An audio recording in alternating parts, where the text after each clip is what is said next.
Salam, bonjour à tous et bienvenue sur ma chaîne. Très heureuse de vous retrouver pour cette nouvelle vidéo. Aujourd'hui, je propose de réaliser une recette de tartelette, mais juste succulente, avec une pâte sablée qui fend en bouche et croustillante à la fois, une crème pâtissière allégée avec une crème chantilly et une décoration à base de fruits.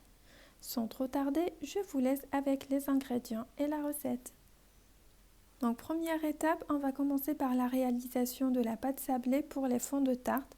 Donc pour cela, on aura besoin de 250 g de farine, 125 g de beurre, un œuf entier, 1 à 2 cuillères à soupe de l'huile de tournesol, une pincée de levure chimique, 2 cuillères à soupe de sucre glace, 1 cuillère à soupe de vanille et une pincée de sel.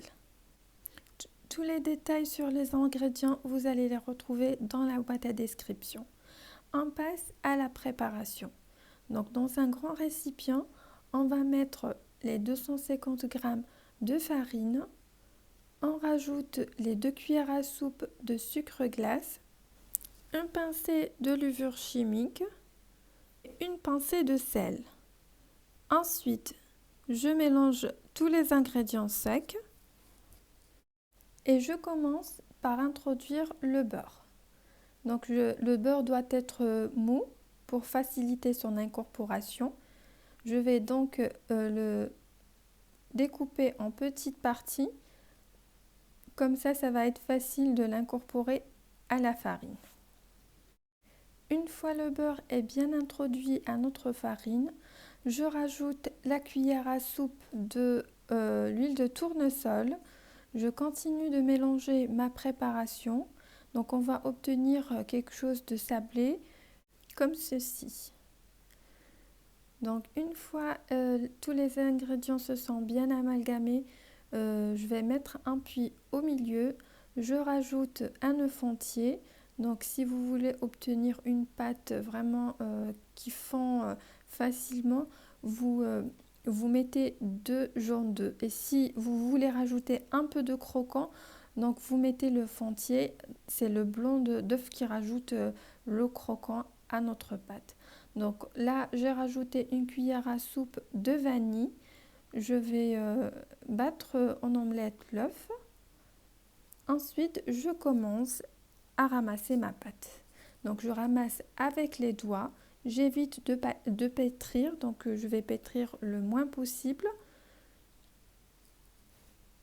Et je ramasse ma pâte.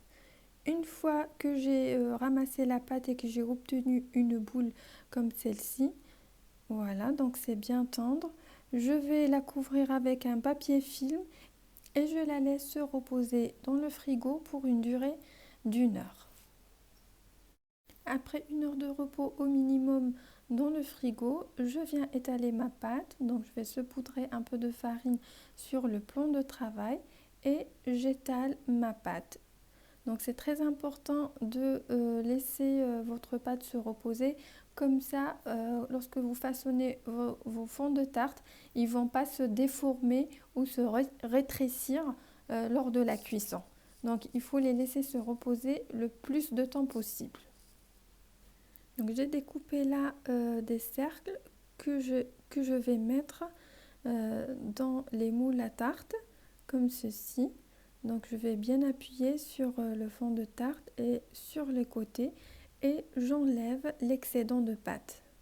Donc une petite astuce pour avoir des fonds de tarte qui ne se rétrécissent pas dans le four, donc c'est qu'il faut bien appuyer sur le fond et tout autour, comme avec le doigt, tout autour de votre tarte, comme ceci. Donc voilà, il faut appuyer avec le doigt comme ceci. Voilà, donc je vais finir de façonner toutes les fonds de tarte et on se retrouve après. Voilà, une fois que j'ai terminé de façonner tous les fonds de tarte, je vais me servir d'une fourchette pour trouer tous les fonds de tarte. Ensuite, je vais les mettre dans le congélateur jusqu'à ce qu'elles se congèlent complètement. Donc pour une durée de 2 heures au minimum. Vous pouvez la laisser une nuit entière. Tout cela pour avoir des fonds de tarte qui ne se rétrécissent pas au four lors de la cuisson. Après 2 heures de repos au congélateur, donc mes fonds de tarte sont bien congelés, elles sont dures. Maintenant, je vais les enfourrer dans un four préchauffé à une température de 180 degrés jusqu'à ce qu'elles obtiennent une belle dorure. Et on passe à la préparation de notre crème. Donc pour moi, ça va être un mélange entre une crème pâtissière et une crème chantilly. Elle est plus légère. Donc pour la crème pâtissière, on va avoir besoin de 500 ml de lait, 2 œufs entiers ou 4 jaunes d'œufs, 100 g de sucre cristallisé, 50 g de maïzena, une cuillère à soupe de beurre, l'équivalent de 20 g à peu près, une cuillère à soupe de vanille. Et pour la crème chantilly, donc on aura besoin d'une mesure de la chantilly en poudre et une mesure de lait ou de l'eau. On passe à la préparation. Donc je vais mettre mon lait sur le feu. Et en parallèle et dans un récipient, je vais mettre les 2 œufs entiers.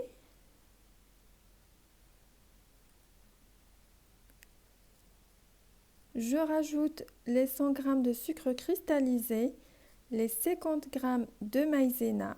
Donc je laisse le beurre à la fin.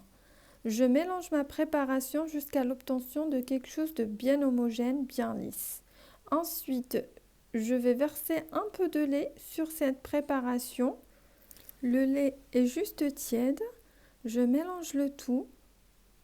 Ensuite, je vais remettre le tout dans la casserole et je vais mettre ma casserole maintenant sur le feu tout en mélangeant.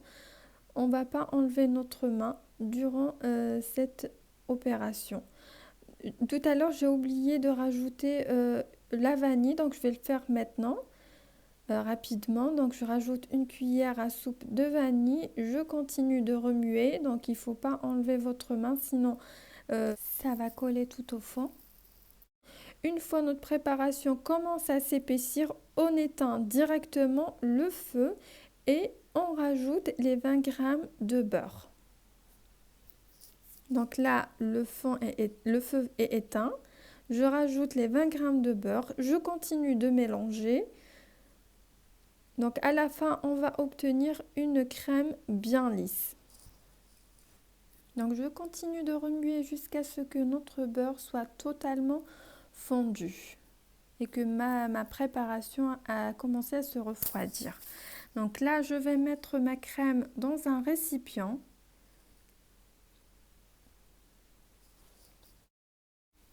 Et je vais couvrir au contact avec un papier film. Donc pour éviter que la croûte se forme sur la surface de ma crème, je vais vraiment coller le papier film sur la crème comme ceci.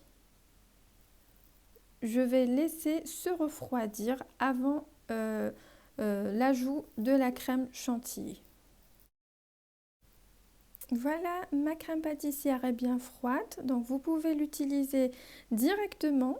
Pour moi, je vais l'alléger avec une crème chantilly. Donc j'ai pris là un demi-verre de chantilly en poudre et un demi-verre de lait. Je vais la faire monter avec un batteur. Une fois ma crème chantilly est bien montée, je vais l'intégrer à la crème pâtissière. Au final, on va obtenir une crème très légère. Donc la crème pâtissière doit être froide avant l'ajout de la crème chantilly, sinon la crème chantilly va fondre. Voilà, je vais battre le tout et ma crème est prête. On passe au montage de nos tartes. Voilà, donc les fonds de tarte sont déjà cuites. Donc c'est des mini, j'ai pris des mini. Donc voilà, donc je vais procéder au remplissage. Je vais mettre avec une spatule une quantité de crème et je vais l'aplatir avec la spatule comme ceci. Donc pour la décoration, vous avez le libre choix de faire ce que vous voulez. Vous pouvez aussi utiliser une poche à douille pour le remplissage, pour avoir l'effet de la douille. Là, j'ai découpé quelques fruits que je vais disposer sur mes tartes, comme ceci. Donc là aussi, vous avez le choix d'utiliser les fruits que vous voulez. Donc je vous montre juste le découpage que j'ai réalisé. Donc là, j'ai découpé une fraise par exemple et je l'ai mis sur la surface de ma tarte. Voilà, et comme troisième décoration, je vais mettre un mélange de bananes et de fraises comme ceci. Donc je vais finir le reste et je reviens vers vous pour vous montrer l'étape suivante. Voilà, donc j'ai fini le montage de mes tartes. Donc voilà le résultat que j'ai obtenu. Comme dernière étape, je vais badigeonner mes tartelettes avec de la gelée. Voilà, donc ça va donner un aspect brillant, mais aussi ça va aider à conserver les fruits plus longtemps et que les bananes ne noircissent pas parce que quand on laisse les bananes dans l'air, ça devient un peu noir. Avec la gelée, ça va les conserver. Et voilà, donc voilà le résultat final que j'ai obtenu. Donc c'est des tartelettes vraiment délicieuses et pour le visuel, c'est très joli. Et voilà, je vous laisse avec les photos pour regarder. Et voilà, on est arrivé à la fin de cette vidéo que j'espère vous a plu. Donc n'oubliez pas de liker, partager la vidéo avec vos amis, vos proches, votre famille et de vous abonner à la chaîne si ce n'est pas encore fait et d'activer la cloche pour recevoir les notifications lorsque je poste de nouvelles vidéos. Et je vous dis à bientôt pour de nouvelles recettes. Salam!